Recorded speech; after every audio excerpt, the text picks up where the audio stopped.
Hello there. I'm Scotty. You're not. I'm finally doing it. Gotta do it. It's been about a week since I got home. A week today. It'll be a week at 4 o'clock today that I should have done it. Legends of Tomorrow Season 4. It's right there. My son and I finished it last weekend. Actually, it was on a Saturday. I think we finished it. So, this is probably my favorite season. It's got the most moments I go back to, especially now. I'll go back to a third one.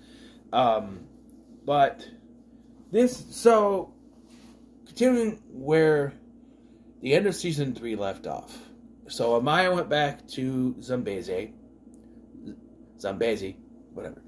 And John Constantine showed up with a dragon head, insinuating that monsters would soon be upon us. And that's what we get this season. Monsters, creatures. So we get monsters. There's also an exploration into John Constantine's past with the main villain, Neron, who was a demon that John tried to send to hell, but it grabbed a hold of his ex-lover, Des, short for Desmond, which does establish that John Constantine is in the LGBT community. So we have Sarah, we have John, who are in that community, within the canon of the show, but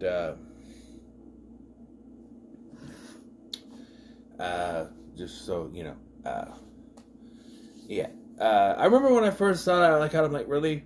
We have Sarah, we really needed another, but it is different. You have a female. Oh, I forgot about Ava. Yeah, Ava. Who is now a regular, right? And then we get we get more of everyone's favorite character, Gary, who is in this season a lot more. But yeah, so that's 3 characters. Sarah and Ava are a couple, but also, from John's point of view, it's not just that he's, bisexual, I guess would be the thing. It's also, he's been through tragedy. You know what I mean? He's got all these problems, all these issues, that sort of thing. And also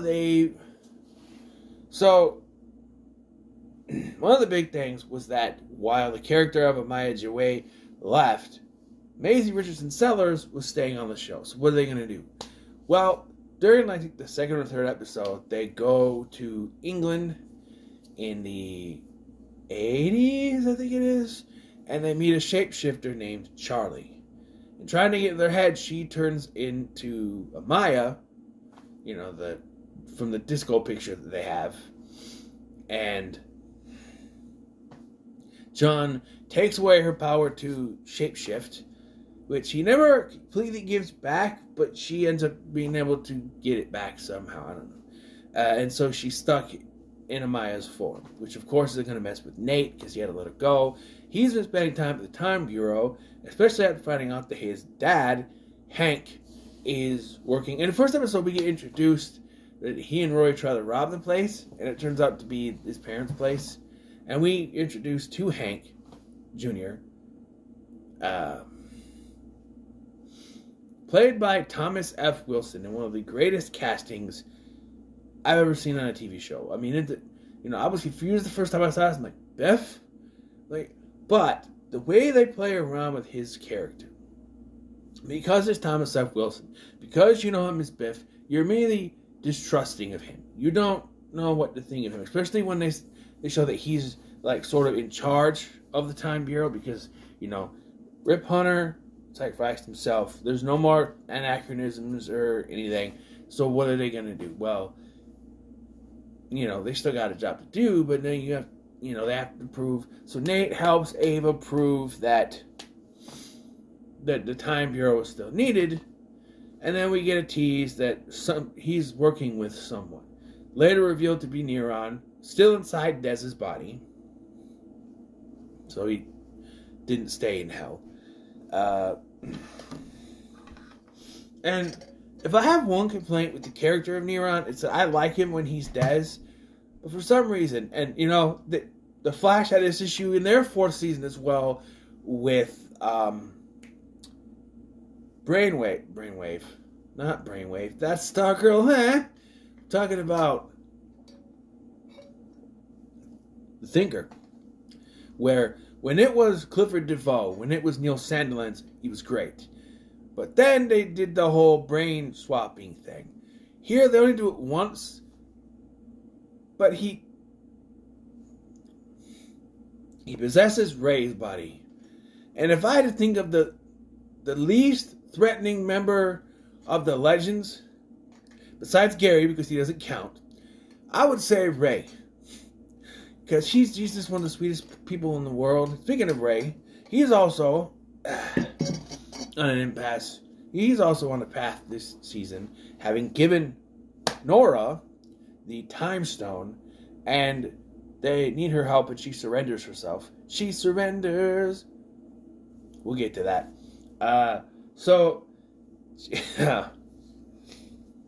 Sorry. So, she ends up surrendering herself to, they build like little time cages. And so she surrenders. I think she's a regular this season, by the way. But she surrenders herself, and she's sort of she builds a prisoner. She builds a rapport with another new character, Ramona Young. Or Mona. Her name is Mona. Mona, played by Ramona Young. Mona, who is, she's another new character. So, one thing I will say is that I think John Constantine is the last DC Comics character they really introduce. Everyone else, I think, is original characters from this point on. Because you have Mona here, and then you have others that I'm not going to spoil, but I feel like Constantine was the last new addition to the cast, which I don't think is he a regular in this season, or is he recurring and then he's regular in season 5? I don't know. But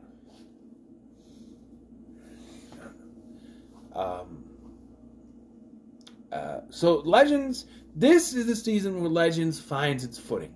Season 3 is good, but this is where Legends finds its footing and goes in weird directions. There's one episode that is a Bollywood musical.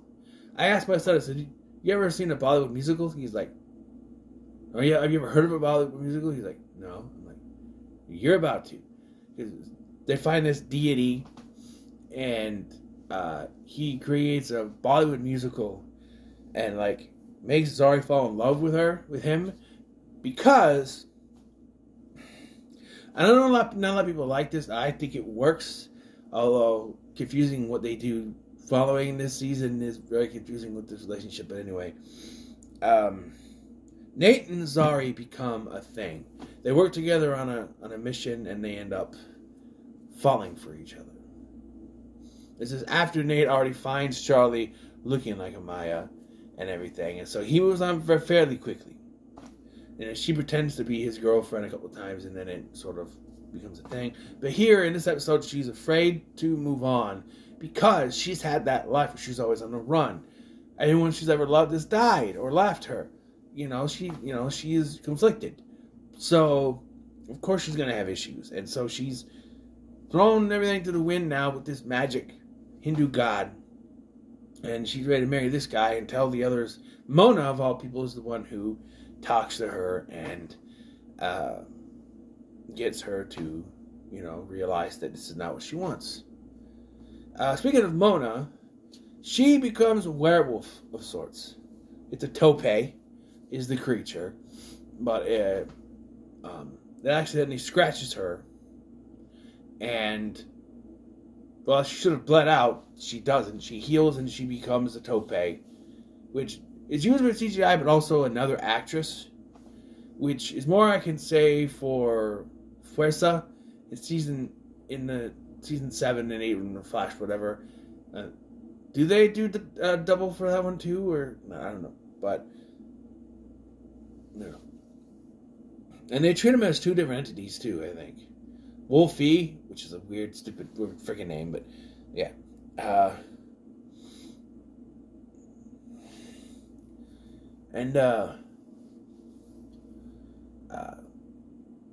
But yeah, that adds to it, and she gets a little. That gives her something to do, I guess, because she's sort of just the person that gets coffee around there, which, you know.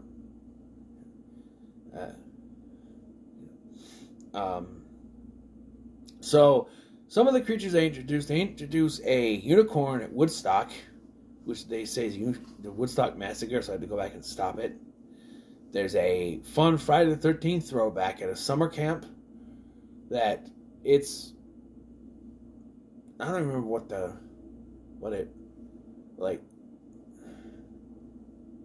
some good sort of creature that was doing it. But some kind of slasher killer was doing things. Some kind of creature. And so Sarah, Ava, Constantine, and Ray have to go back. And Sarah and Ava are turning into little girls, which is, different. Which is new for Ava, because if you remember, she's a clone. So she never had a childhood, so it's very weird for her. There's an episode where they go to Japan in the 1950s. Pre-Gojira, and meet Ishihiro Honda, who created Godzilla. Yeah. And he has a creature he created called Tagumo, which I don't know if it's historically, if he created that first and it never went anywhere. But Tagumo, which is like a kraken, basically. Octopus creature. The second episode is the episode with the fairy godmother, played by Jane Carr. I think here's her name. If you heard her voice, dearie, you know who she was. And she actually plays a bigger role. You see her in this first episode, and she gets sent to hell. You wouldn't think that she's, play a big role. But towards, as the season goes on, Neuron starts mentioning Tabitha. And I revealed it to my son, because he's like, Tabitha. I'm like, well, we've already met her. He's like, we have? I'm like, well, of course we did, dearie. He goes, the fairy godmother? I'm like, yep. It's her. Which I should have waited for the surprise, but I figured that of all the surprises, that's not, I'd been teasing him too. There's an episode where they go after a Minotaur. So I sort of hinted certain things. The song Sweet Baby James by James Taylor is played in this a couple times. It plays in the finale, and there's an episode where Tom Wilson sings, because Tom Wilson has a good set of pipes on him. Listen to the Question song, you'll know he's pretty good. So Hank insists on going on a mission with them, and he's going to find this Minotaur. And you have... And so, the old adage, music soothes the savage beast. So he starts singing the song, and I've seen this clip over and over again, and I can tell the words. What is he doing? It's James Taylor, and it's good, or something like that. You got this, Dad. Good night, you moonlight ladies, rockabye, sweet baby James.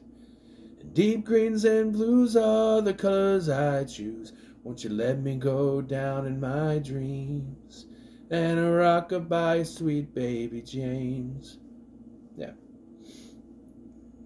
If that doesn't get you welled up, the end of the season does. So like I said, though, Dez is, I don't know if they didn't have the actor for the rest or whatever. I get, maybe because of the plot. So, it takes over Ray's body, and Ray uses Palmer Tech, or Neuron uses Palmer Tech to create this app that will notify when there are magical creatures. The catch is, by signing the agreement, the little small print stuff, by agreeing to the terms and services, you are selling your soul to Neuron. So that's what that's all about.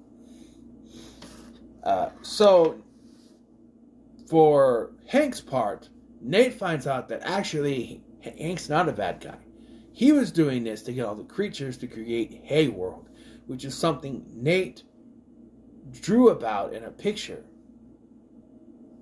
And it got me this time. The scene where he finds the picture and he goes, oh, and as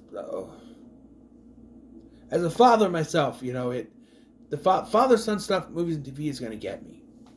And that got me.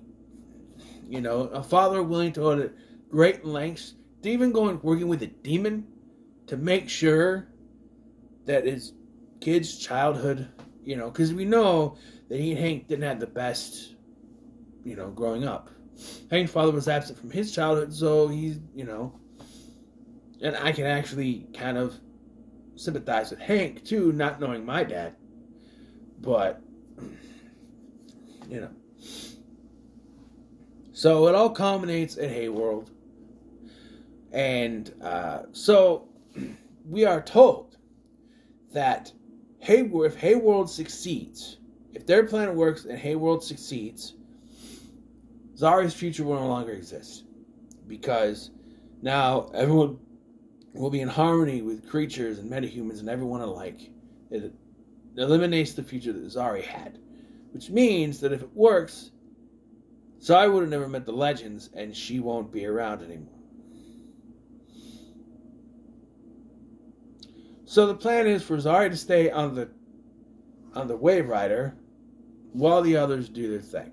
By the way, there is a little promo thing, and they showed it in the promo trailers for the second half of the season, or whatever I remember, where you have Sarah, Nate, and Gary dressed as Supergirl, Arrow, and Flash. Green Arrow and Flash. Gary is the Flash. And my son's like, really? Gary is the Flash? Oh, and if you're wondering, what happened to Wally? Wasn't he a part of the team? Yeah, he left. There's no real explanation here. I think they do mention it on The Flash. Because I think he shows up in one of the episodes of Season 5. Or Season... Where are we at with The Flash at this point? It's Season 2 when they had that crossover. It's that second half of Season 2 when the first season premieres. So Season 3...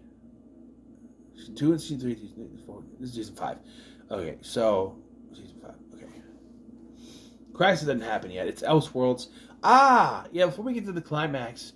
So, Legends did not participate in the crossover this year. Elseworlds was strictly Arrow, Flash, and Supergirl. So instead, Legends of Tomorrow did their own special episode entitled Legends of Meow Meow. And what it is the episode before has Constantine traveling back to New Orleans to make sure he and Dez's relationship never picked up, and thus far he never sent Dez to hell. However, by this point, it's become a fixed point. However, fixed points are kind of iffy in this world because Barry's mom says it's a fixed point, but we find out later that there are people protecting fixed points. There we see 2 cases of that, but there's not one there, and there's not one, But Zari tries to stop Constantine and Charlie because if Charlie helps him, then she'll get her powers back, which I guess maybe that's why she gets her powers back later, I guess. But the result of doing this, changes time. Everything is frozen. By the way, at this point, there is a Dybbuk inside a puppet of Professor Stein trying to kill everybody on the Wave Rider. Can't make this shit up. To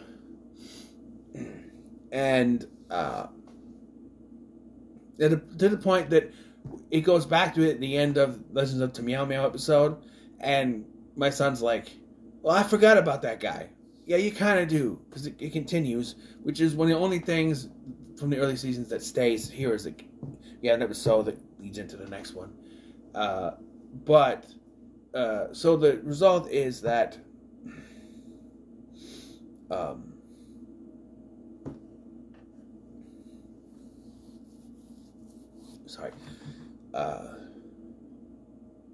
is that, time freezes and Zari's turned into a cat. We find out other things, like when Charlie goes to the Time Bureau, they find a picture of Sarah Lance, a memoriam of Sarah Lance. And we find out that the unicorn killed Sarah, And so now the guys run the Wave Rider. The Custodians of Chronology, I think they're called. It's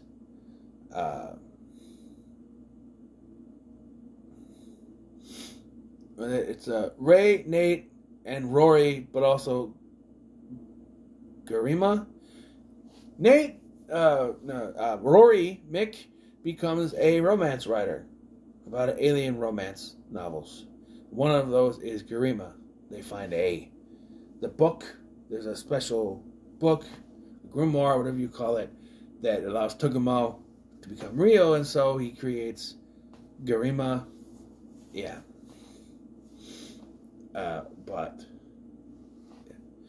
And so she gets Constantine, who has no memory of what happened, I think. And so Zara tries to tell them, hey, maybe he does have memory. I think he does. He's just kind of displaced.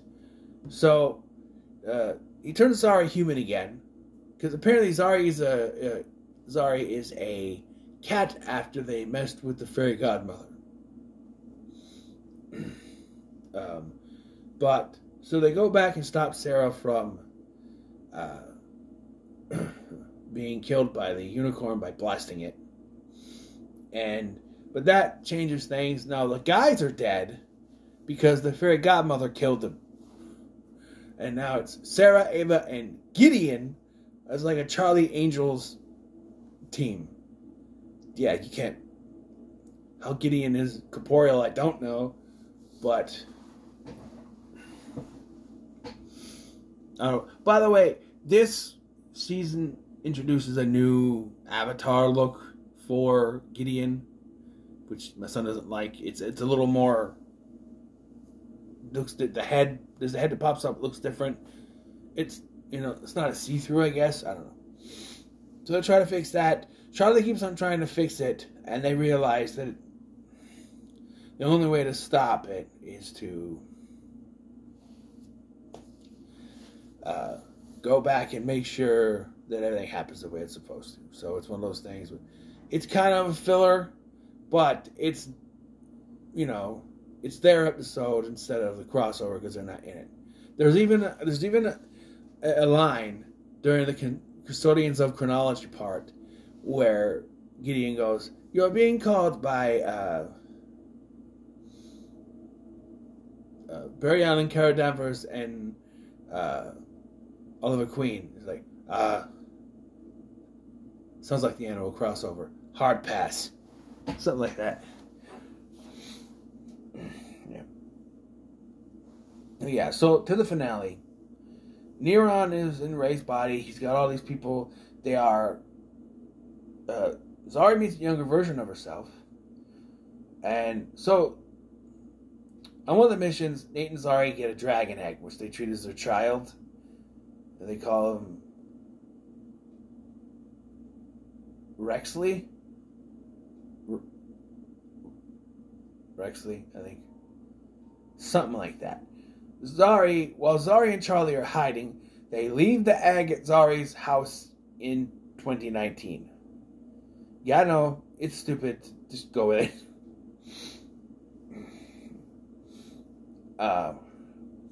So, little Zari gets a hold of it. It becomes a dragon, which she names... I don't remember what it was. And so she becomes it's the little dragon girl, is what she becomes. Her future changes already, but yeah, so like I said,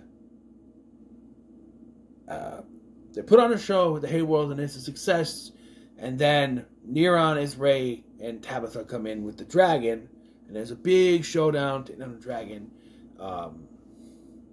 So the thing is, the reason that Ray got possessed is he made a deal with Neron that Neron could have his body if he spared Ray.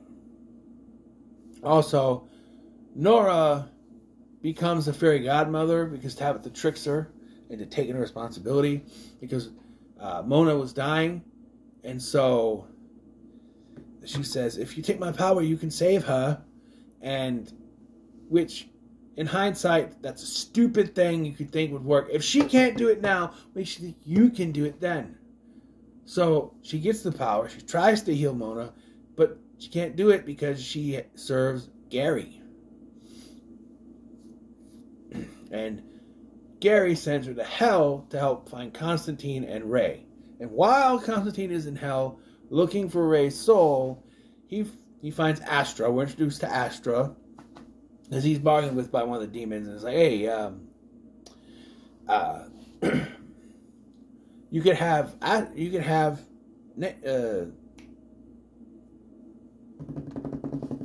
Ray, or you can have Astra. And of course that hits a chord, so he takes Astra, but he finds out that Astra is not a little girl anymore.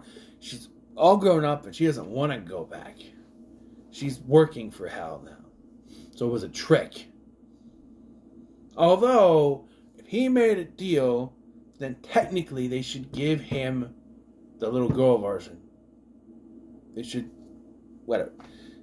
But eventually, Nora finds Constantine, and they find Ray, who's playing Jenga, worst fucking board game of all time, with Vandal Savage. Yes. Have my son going, what? Oh, I used to hate this guy. Say hi to the legends for me. Well, only Sarah would know who you are at this point. She, you know? But they get back, but his soul is a coin. So it appears that Neron kills Constantine, but it was a spell, and it's actually Nate, which Sarah is pissed about because she said not to do that, but they did it anyway. So Nate dies. Zari sees this and leaves the Wave Rider. Yep. So, how do we save Nate, right? Well, there is a young cowboy who lives on the range. No, I'm not kidding. I'm not kidding. It's up tomorrow. Are you surprised? Yes. So they're all around Ray's body. Zari's crying over him, and then we cut to Nate watching, and the camera pans over, and Hank is there. They have a little conversation. They're like, you put on a great show, but there was one thing that was missing. What was that? Music. There is a young cowboy who lives on the range, and it goes down. It hits Mick. A horse and his cattle are his only companions. Then it goes away, and they're looking at him. He's like, do I have something on my face? And Sarah's like, Ava goes, did you just sing? And Sarah goes, James Taylor? I don't sing. And then, this is a great catch. I caught it this time. All the times I've seen this, because I didn't see the episode, but I caught this when we were watching it. It's the Minotaur that plays the guitar. So it's kind of a reverse of when Hank played it for him. And Constantine goes, I think someone from beyond is trying to help us out. That's how he says it, dude. He's trying to help us out. I think someone from beyond is trying to help us out. That's how he says it. But I love Zara's reaction when Mick starts singing. She looks at him like, dude, are you seriously singing right now? So yeah, they all sing the song, and it brings Nate back to life. But Zari is there. They hug, and when they pull back, it's not Zari anymore. It's her brother, Berat, who we were introduced to in the belly. In the mom's belly. She's pregnant with Berat at the point. Which, I was confused because the way they act before is that it was her older brother. But it's her younger brother. Oh, sorry, hold on. I gotta expand this when I sit down. Belt. Pokes into my belly and it creates a mark. But now he's there. Yeah. So history's changed because Argus never targeted metahumans or creatures. So Behrad was never killed and her family never left. So things change. And we find out in season 5 he's going by actual name Tarazi. which is weird because she never mentioned that she changed her name unless I missed it, I guess. But yeah, and it ends with them. They're like walking away, and basically the end.